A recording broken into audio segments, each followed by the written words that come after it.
Yang udah top di sini, saya akan ajarin ke semua kementerian lembaga di Indonesia, termasuk Kominfo. Oh, nggak boleh ngomong gitu ya? Langsung beliau, nggak boleh. Yang sama, yang betulin, ini baru sedikit yang datang loh, baru satu yang bantu. Kalau kurang akan saya datangin beberapa orang, langsung sebentar selesai. Cuman masalah kan yang kode source code-nya kan belum bisa diapain nanti yang program itu nggak ada gunanya juga banyak kalau gitu. Nanti kalau saya datangin 3 langsung selesai. Nggak, mereka jago-jago orang Indonesia semua. Jadi teman-teman harus sadar bahwa orang kita banyak yang jago betulan. Bukan abal-abal, memang jago. Saya masukin ke tempat saya, coba tes 5 menit jebol. Karena ada beberapa yang biasa kan orang di setiap kantor kan sombong-sombong tuh orang IT-nya, punya saya jago, dia kasih tuh nggak mau. Ternyata begitu diuji jebol, baru saya marah-marahin, lo ternyata jebol, lo parah lo, betulin kerja sama lo ditutup semuanya. Jadi harusnya sekarang lebih bagus, nggak lama akan dibawa ke sini juga. Ini kan udah hampir 100 tadi, 95, nanti akan dibawa ke 100 dalam waktu sebulan dalam secara bertahap. Nanti tiap saat dites oleh hacker-hacker yang tadi yang lain itu, untuk melihat bahwa ini sistem IT kita betul-betul aman. Nanti kalau udah cyber security-nya udah top di sini, saya akan ajarin ke semua kementerian lembaga di Indonesia, termasuk Kominfo. Oh, nggak boleh ngomong gitu ya?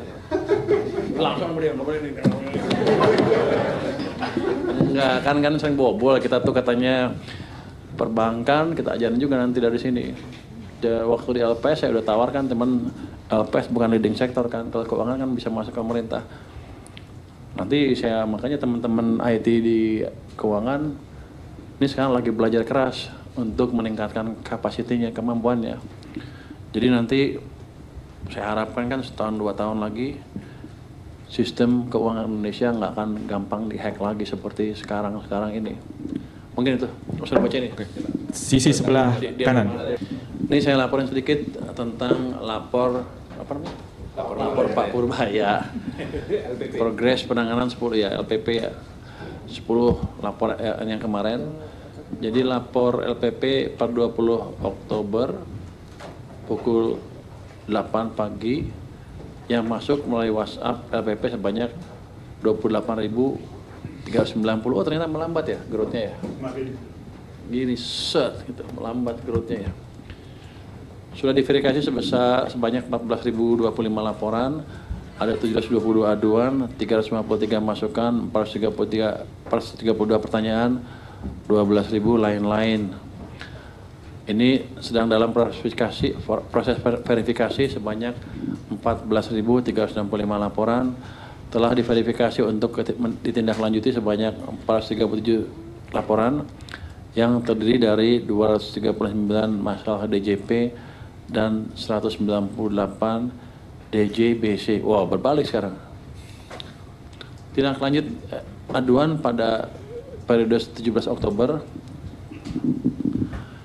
ada beberapa ini ya, kan kita cek ya.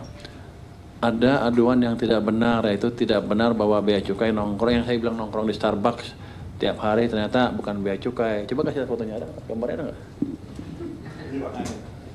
Nah, ternyata bukan bea cukai nih, Starbucksnya ini. Ya, play. Dapat dari CCTV. Bisa di play. Wah, aku bisa play. Bisa play. Ini play. Video.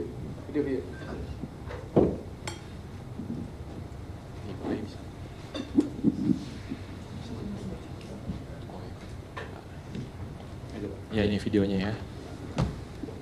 Kita datangin Starbucksnya, kita cek seperti apa sih itunya.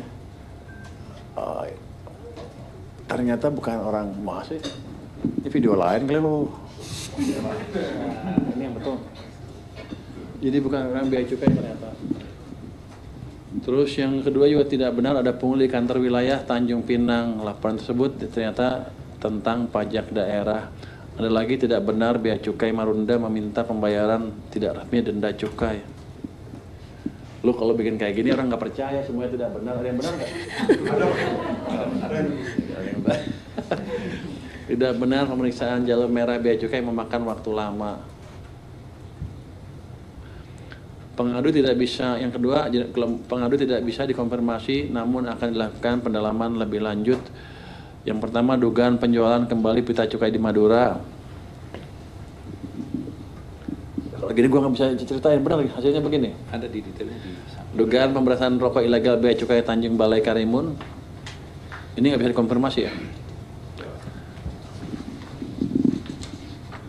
Dugaan ketidakmampuan kewajiban perpajakan, dugaan ketidakpatuhan kewajiban perpajakan di wilayah Tangerang, kasus kontainer berisi selundupan garmen dari Batam, dugaan suap sebesar 20 juta per kontainer. Nggak benar itu? Oh, ini lagi dalam ini. Pendalaman lebih lanjut, kalau pendalaman yang dilaporin. Ada aduan yang terbukti mengenai akun RR tuh, akun representatif di KPP 3 Raksa, namun bukan tindakan premanisme katanya. Tindakan yang dilakukan adalah akan receivernya mengingatkan tunggakan pajak sebesar 300.000 kepada wajib pajak pada waktu yang tidak wajar, yaitu pukul 5.41 pagi, dan mengancam akan mencabut status sebagai pengusaha kena pajak. Setelah klarifikasi kepada AR disebabkan karena beban kerja yang sangat tinggi dan takut lupa, kepada AR yang bersangkutan akan dilakukan pembinaan terkait komunikasi yang patut terhadap wajib pajak. Nggak masuk akal alasannya. Coba kasih sanksi sedikit deh. Jangan dilatih aja, dihukum sedikit deh. Kan penjelasannya nggak masuk akal. Dia ngejar uang 300.000 jam 5 pagi. Agak aneh. Stres, mabuk kali malamnya dia. jamnya kecepatan. Jamnya kecepatan. Udah ke rumah orang. Woi, bayar. Kasih sanksi sedikit ya. Iya, Pak. Ada juga pengaduan yang tidak benar. Jadi ada beberapa pengaduan yang nggak bisa di ini, nggak usah banyak-banyak, nggak usah nggak usah di apa, nggak usah di ini betul ya. Iya, Pak. Ada juga yang Udah kan tadi yang ini ya. udah PBB. Jadi gini, kadang-kadang nggak bisa diklarifikasi karena mereka juga ragu yang nelpon siapa gitu. Orang pemerintah, tim ini apa bukan, atau orang lain memeras. Jadi untuk itu ini sama nih, nggak sepanjang ini isinya sama nih detailnya. Untuk itu saya nggak mau baca detailnya, capek. Saya tahu kelemahannya kan, berarti yang 300.000 ini. Jadi gini.